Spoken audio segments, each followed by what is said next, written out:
Hello guys, আসসালামু আলাইকুম। আশা করি সকলেই ভালো আছেন। আজকে থেকে আমি ব্লগিং শুরু করলাম, আশা করি সাপোর্ট করবেন। আজ আমি আপনাদের দেখাবো ছাদের মধ্যে আমার ছোট একটি বাগান। চলে আসলাম আমাদের বাসার ছাদে।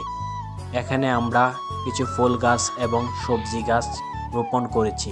বর্তমানে ছাদের মধ্যে কিছু গাছ লাগাইছি, আশা করতেছি সম্পূর্ণ ছাদে একটি বাগান গড়ে তুলব। আমার ছাদের পশ্চিম দিকে কিছু ফুল গাছ লাগাইছি। এর মধ্যে এখানে আছে কুর্তিলিকা, গাঁদা ফুল, নয়নতারা ফুল এবং কিছু দূর্বা ফুল। অনেক যত্ন সহকারে চেষ্টা করতেছি গাছগুলোকে জীবিত রাখতে এবং এগুলোর থেকে আরও চারা করতে। আমাদের ছাদের পূর্ব দিকে কিছু সবজি গাছ রোপণ করেছি। এখানে রোপণ করেছি পুঁইশাক গাছ, মিষ্টি কুমড়া গাছ, কিন্দাই গাছ, মরিচ গাছ, করল্লা গাছ, আদা গাছ। আলহামদুলিল্লাহ, আমার গাছগুলো অনেক সুন্দরভাবে ফুটে উঠেছে।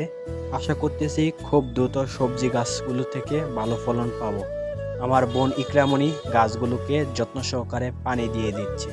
নতুন মানুষ, ভিডিও করতেছি, ভুল হতেই পারে, ধরিয়ে দেবেন। আশা করি সাপোর্ট করবেন, লাইক দিবেন।